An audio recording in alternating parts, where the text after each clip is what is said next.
عظیم صورتیں ہیں، ٹھیک ہے نا۔ اور بچوں منافقین نے نا ایک مسجد بنائی تھی، مسجد ضرار 9 ہجری، ٹھیک ہے نا۔ تو پھر نبی کریم صلی اللہ علیہ وآلہ وسلم سے منافقین نے کہا کہ آپ آئیں اور اس میں نماز پڑھیں، تو نبی کریم صلی اللہ علیہ وآلہ وسلم نے فرمایا تھا کہ میں اب غزوہ تبوک سے واپس آؤں گا تو پھر اس کے بارے میں سوچیں گے۔ تو پھر جب نبی کریم صلی اللہ علیہ وآلہ وسلم غزوہ تبوک سے واپس آئے تو اللہ تعالیٰ نے پھر اس مسجد کی جو حقیقت تھی، اب منافقین نے یہ بنائی تھی کہ اب وہ بیٹھ کے یہاں پہ مسلمانوں کے لیے کے خلاف سازشیں کیا کرتے تھے۔ تو اللہ تعالیٰ نے پھر نبی پاک صلی اللہ علیہ وآلہ وسلم سے کہا کہ اس مسجد کو توڑ دو، تو اور یہ اس مسجد کو توڑنا بھی 9 ہجری میں ہوا ہے۔ تو صحابہ کرام نے نبی کریم صلی اللہ علیہ وآلہ وسلم کے حکم پر اس مسجد کو توڑ دیا تھا، تو اس کا جو ہے ذکر وہ بھی اسی میں موجود ہے۔ اور مسجد ضرار کو توڑنے کا جو حکم ہے وہ اسی صورت کی آیت نمبر 129 میں موجود ہے۔ اور پھر اسی صورت کی آیت نمبر جو ہے 40، اس میں غار ثور کا واقعہ ہے۔ پھر ہے بچوں آپ کی سورت توبہ، تو سورت توبہ کی آیات کی تعداد ہے 129۔ سورت توبہ کا دوسرا نام ہے سورت براءت، دال جواب ہے۔ غزوہ تبوک میں مسلمانوں کا مقابلہ تھا، تو غزوہ تبوک غزوہ تبوک کے بارے میں بھی دیکھ لیتے ہو۔ غزوہ تبوک 9 ہجری میں ہوئی تھی، اور یہ تبوک کے مقام پر ہوئی تھی جو مدینہ سے 700 کلومیٹر دور ہے۔ اور غزوہ تبوک کو جیش الاسرہ یعنی مشکل کا لشکر بھی کہتے ہیں۔ تو رومی سلطنت جو ہے یہ مدینے پر حملے کی تیاری کر رہی تھی، تو نبی کریم صلی اللہ علیہ وآلہ وسلم نے رومیوں کے خلاف جنگ کی جو ہے اجازت دی تھی۔ تو یہ جنگ بہت مشکل والی جنگ تھی، مسلمانوں کے مالی حالات بھی ٹھیک نہیں تھے، سفر بھی لمبا تھا، شدید گرمی بھی تھی، تو مسلمانوں کی تعداد اس میں 30,000 تھی۔ اور پھر جو ہے منافقین نے اس جنگ میں جانے سے انکار کر دیا، تو سورت توبہ میں اس کا سارا ذکر موجود ہے۔ اور پھر 3 صحابہ تھے جو سچے تھے مگر وہ بغیر کسی عذر کے نہیں جا سکے تھے، تو 50 دن تک ان سے بائیکاٹ کیا تھا۔ پھر جو سورت توبہ کی جو آیت تھی 118، پھر اس میں ان کی توبہ قبول کی گئی تھی۔ تو اس غزوہ تبوک میں جنگ نہیں ہوئی تھی، رومی مسلمانوں کا رعب اور دبدبہ دیکھ کر جنگ سے پیچھے ہٹ گئے تھے، اور پھر جو ارد گرد کے قبیلے تھے انہوں نے اسلام قبول کر لیا تھا، تو اس سے مسلمانوں کا رعب اور دبدبہ دور دور تک پھیل گیا تھا۔ تو اب سوال ہے کہ غزوہ تبوک میں مسلمانوں کا مقابلہ تھا تو رومیوں سے تھا، تو رومیوں پر عیسائیوں کی حکومت تھی۔ تو جس صورت کے شروع میں بسم اللہ نہیں پڑھتے تو وہ صورت توبہ ہے۔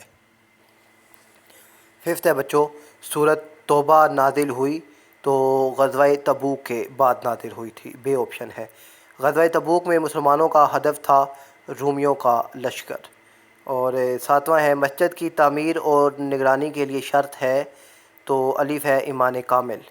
اور سورت توبہ میں تفصیلی ذکر ہے غزوہ تبوک کا۔ سورت توبہ میں ذکر ہے غار ثور کا، ٹھیک ہے، غار ثور کا ذکر ہے۔ سورت توبہ میں سازشیں بے نقاب کی گئی تھیں، اس کا جواب ہے الف منافقین کی۔ غزوہ بدر یہ 17 رمضان 2 ہجری میں ہوا تھا، اور یہ بدر کے مقام پر ہوا تھا۔ اور پھر اس میں مسلمانوں کی تعداد 313 تھی، اور کفار کی تعداد 1000 تھی، اور مسلمانوں کی قیادت نبی کریم صلی اللہ علیہ وآلہ وسلم فرما رہے تھے، اور کفار کی قیادت ابو جہل کر رہا تھا۔ اور اس غزوہ بدر میں اللہ نے مسلمانوں کو فتح دی تھی، اور قریش کے 70 جو تھے سردار وہ مارے گئے تھے اور 70 قیدی ہو گئے تھے، اور مسلمانوں کا سخت ترین جو دشمن تھا ابو جہل وہ بھی مارا گیا تھا، اور اللہ تعالیٰ نے فرشتوں کے ذریعے مسلمانوں کی مدد کی تھی، اور اس کا ذکر جو ہے یہ سورۃ الانفال میں ہے۔ اور غزوہ احد یہ شوال 3 ہجری میں ہوئی تھی، احد پہاڑ کے دامن میں ہوئی تھی، اور پھر اب اس جنگ کی جو 2 ہجری میں جو غزوہ بدر ہوئی تھی اس میں کفار کو شکست ہوئی تھی، تو اس کا بدلہ لینے کے لیے انہوں نے یہ ایک ہی سال بعد یہ جنگ کی تھی۔ مسلمانوں کی اس میں تعداد 1000 تھی، مگر 300 منافق عبداللہ بن ابی کے ساتھ واپس چلے گئے تھے، تو مسلمانوں کی تعداد 700 رہ گئی تھی، اور کفار کی تعداد 3000 تھی۔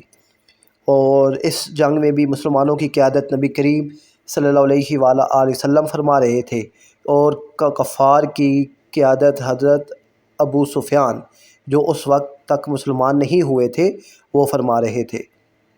تو اس جنگ کا جو نتیجہ ہے وہ پہلے مسلمانوں کو اس میں فتح ملی تھی، مسلمان کامیاب ہو گئے تھے، مگر نبی کریم صلی اللہ علیہ وآلہ وسلم نے 50 تیر انداز جو ایک پہاڑی پر مقرر کیے تھے اور حکم دیا تھا کہ یہاں سے ہلنا نہیں جب تک میں نہ کہہ دوں، تو وہ ہٹ گئے تھے۔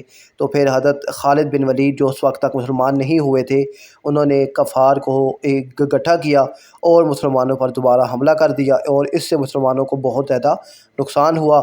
70 صحابہ کرام اس جنگ میں شہید ہوئے تھے، اور نبی کریم صلی اللہ علیہ وآلہ وسلم کے چچا حضرت حمزہ رضی تعالیٰ عنہ بھی اسی جنگ میں شہید ہوئے تھے، اور نبی کریم صلی اللہ علیہ وآلہ وسلم کے دانت مبارک بھی اسی جنگ میں زخمی ہوئے تھے۔